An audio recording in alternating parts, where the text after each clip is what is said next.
राजमहल में खलबली मची हुई थी। रानी अपने मायके से कई समय बाद वापस लौट कर आई थी, पर आते ही राजा से उनकी लड़ाई चालू हो गई।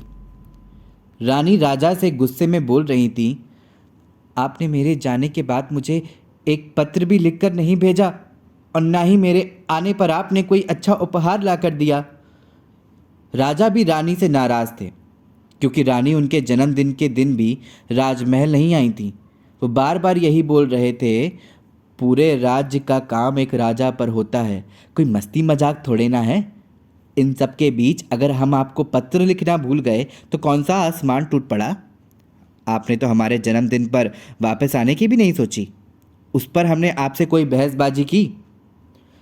रानी जी ने उनकी इस बात पर एक ही जवाब दिया, आपने बहसबाजी नहीं की, इसी बात की तो चिंता है हमें तो लगता है कि कहीं आपने कोई दूसरी रानी ढूंढ ली है।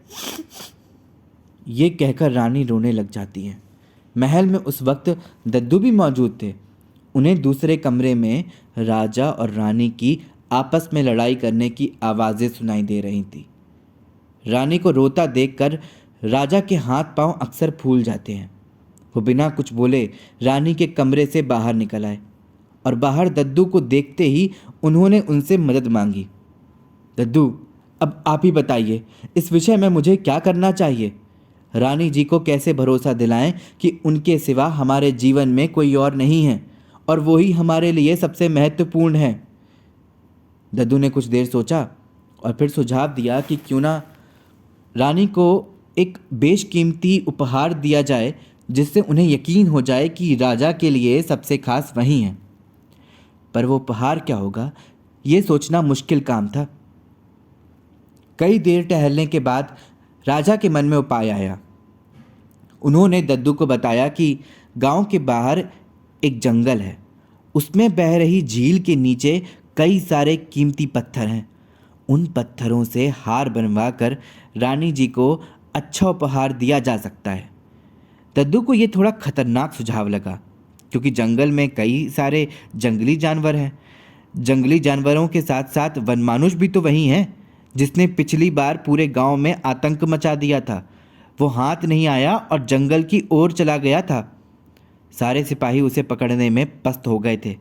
इन सब के साथ साथ झील का पानी भी इतना ठंडा होता है कि उसमें से कीमती पत्थर निकालना बहुत ही खतरनाक काम हो जाएगा। उन्होंने अपनी चिंता राजा को बताई, पर रानी के रोने की आवाज़ के सामने राजा को फिलहाल और कुछ भी खतरनाक नहीं लग रहा था और उन्होंने कहा, दद्दू, ये मुश्किल है पर नामुमकिन नहीं। आप इतने बड़े रसायन शास्त्र के विद्वान हैं, आपकी जादुई शक्तियों से हर कोई अपरिचित है। आप इसे संभव बना सकते हैं। कुछ करिए ऐसे जिससे मैं वो उपहार रानी जी को दे सकूं। दद्दू ने राजा की हालत देखकर उन्हें विश्वास दिलाया कि वो घर जाकर इसके बारे में कुछ करने की कोशिश करेंगे, और ये कहकर दद्दू घर की तरफ निकल आए। दद्दू रास्ते भर यही सोच रहे थे कि जंगल में आखिर जाएगा कौन।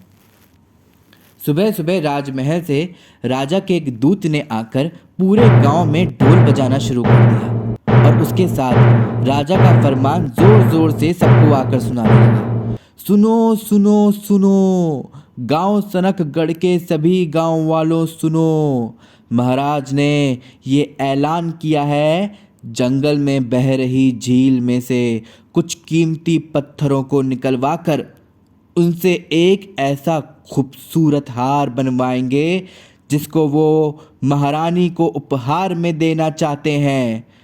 हम जानते हैं आप सब यही सोच रहे होंगे कि झील से पत्थर निकालना बड़ा मुश्किल काम है, लेकिन हमारे जादूगर दद्दू की वजह से झील से पत्थर निकालना बहुत आसान काम हो जाएगा। इस काम के लिए हमने सबसे भरोसेमंद और बहादुर लोगों को चुना है, और वो है इस गांव की आन बान शान ढोलू और छोटू। ये सुनकर ढोलू और छोटू के पसीने छूट जाते हैं। राजदूत आगे बोलता है, ढोलू और छोटू को आज शाम को ही जंगल भेजने की तैयारी की जाएगी। उनको इसके बदले खूब सारा इनाम भी दिया जाएगा। सुनो सुनो सुनो। अरे दैया, सुना छोटू, हमारी होशियारी की वजह से हमें राजा ने कैसी भयानक सजा दी है। जंगली जानवरों का तो नाश्ता हो जाएगा आज। ये कहकर ढोलू कांपने लगता है। छोटू भी डरा हुआ था, पर उसे दद्दू पर पूरा विश्वास था कि वो ज़रूर कुछ हल निकाल लेंगे। दद्दू परेशान थे क्योंकि राजा जी की इस जल्दबाजी से कहीं सचमुच ढोलू और छोटू जंगली जानवरों का नाश्ता ना बन जाए। शाम हुई और सभी लोग जंगल के पास जमा हो गए। तभी वहाँ राजा पधारे।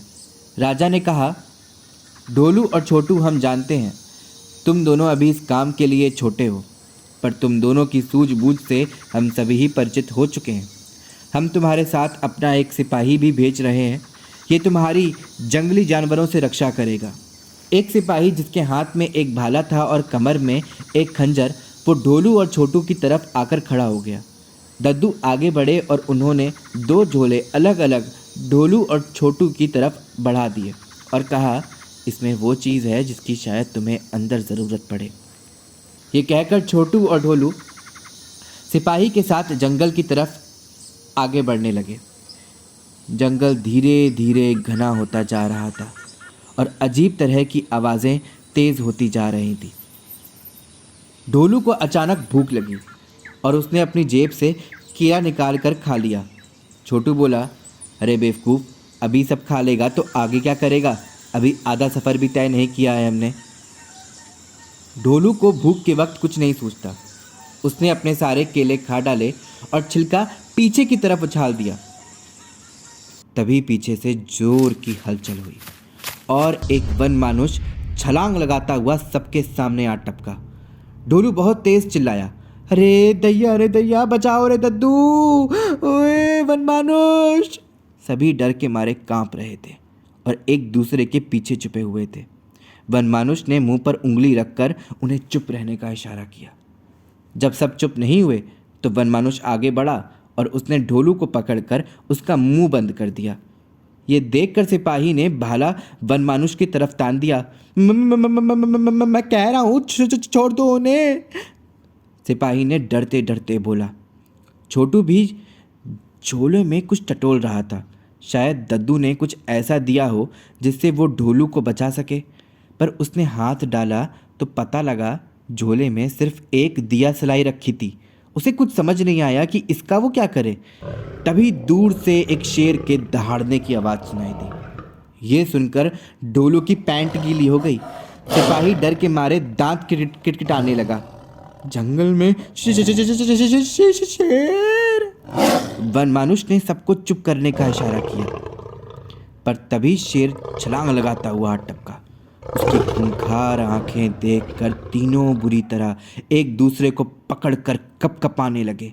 शेर ने सबको बड़े स्वाद से देखा। आज तो उसकी पार्टी हो गई। शेर जैसे ही आगे बढ़ा, वन मानुष उसके ऊपर कूद गया। ये देखकर सबके होश उड़ गए। उन दोनों में ज़बरदस्त उठापटक चल रही थी। तभी छोटू को अपनी मास्टरनी की बात याद आई कि आग से जंगली जानवरों को डर लगता है। उसने आसपास से तुरंत एक लकड़ी उठाई और अपने झोले से दिया सलाई निकाल कर उसमें आग लगा दी। शेर जैसे ही वन मानुष पर झपट्टा मारने जा रहा था, तभी छोटू लकड़ी में आग लेकर उन सब के सामने खड़ा हो गया। ये देखकर ढोलू और सिपाही हैरान हो गए। छोटू ने आग के साथ ऐसी कलाबाजी दिखाई कि शेर वहाँ से रफूचक्कर हो गया।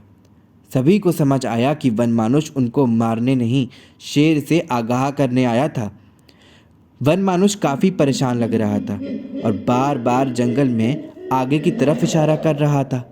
इशारा करते करते वो उस तरफ बढ़ने लगा। सब लोगों ने भी उसके पीछे जाने का सोचा। आगे जाकर देखा तो एक मादा वन मानुष पेड़ की डाली में लगे जाल में ऊपर लटकी हुई थी। ये नज़ारा देखकर सबको बड़ा आश्चर्य हुआ। चिड़ियाघर से तो सिर्फ एक वन मानुष भागा था, ये दूसरी वन मानुष कहाँ से आ गई? नर वन मानुष मादा वन मानुष को टंगा देखकर रोए जा रहा था। सिपाही को लेकिन सब समझ आ गया। उसने ढोलू और छोटू को बताया, वनमानुष को जंगल से पकड़कर ही चिड़ियाघर लाया गया था।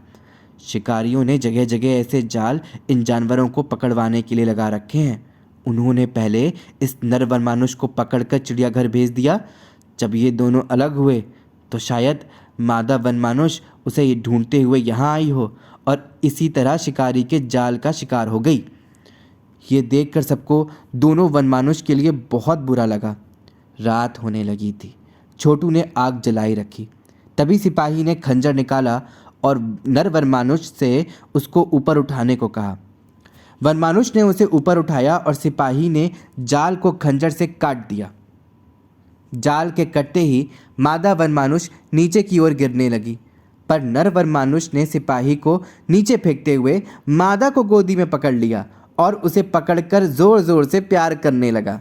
ये देखकर छोटू और ढोलू ने एक दूसरे के आंखों पर हाथ रख दिया, पर सिपाही नीचे पड़ा करहा रहा था। अरे लैला मजनू ने तो मेरी कमर तोड़ दी रे। मादा वनमानुष को काफ़ी चोट लगी थी। वो ढंग से उठ नहीं पा रही थी। ये देखकर सबको बहुत बुरा लगा। तभी ढोलू ने कुछ सोचकर अपने झोले में देखा। उसके झोले में एक जड़ी बूटी रखी हुई थी जिस पर लिखा था ज़रूरतमंद के लिए। ढोलू ने उसे निकाल कर मादा वनमानुष के ज़ख्मों पर लगा दिया। थोड़ी देर बाद ज़ख्म तुरंत भर गया और वापस एकदम से मादा वनमानुष स्वस्थ हो गई। ये देखकर नर वनमानुष बहुत खुश हुआ और पास लगे केले के पेड़ को ज़ोर ज़ोर से खिलाने लगा। उससे कई सारे केले ज़मीन पर आकर गिरने लगे। इतने केले देखकर ढोलू का मन गेंद की तरह ज़ोर ज़ोर से कूद रहा था। इसी बीच छोटू की नज़र मादा वनमानुष के गले पर गई। उसने चमकते हुए पत्थर गले में बांध रखे थे। ये देखकर छोटू का मुंह खुला का खुला रह गया। उसने सिपाही को भी दिखाया। सिपाही ने बोला, हाँ, ये तो वही पत्थर के टुकड़े हैं जो राजा जी ने लाने के लिए भेजा था, पर हम मांगे कैसे? छोटू ने सिपाही के कान में कहा। ढोलू केले के मज़े लेने में लगा हुआ था और दोनों वनमानुष एक दूसरे की आंखों में आंखें डाले बैठे हुए थे।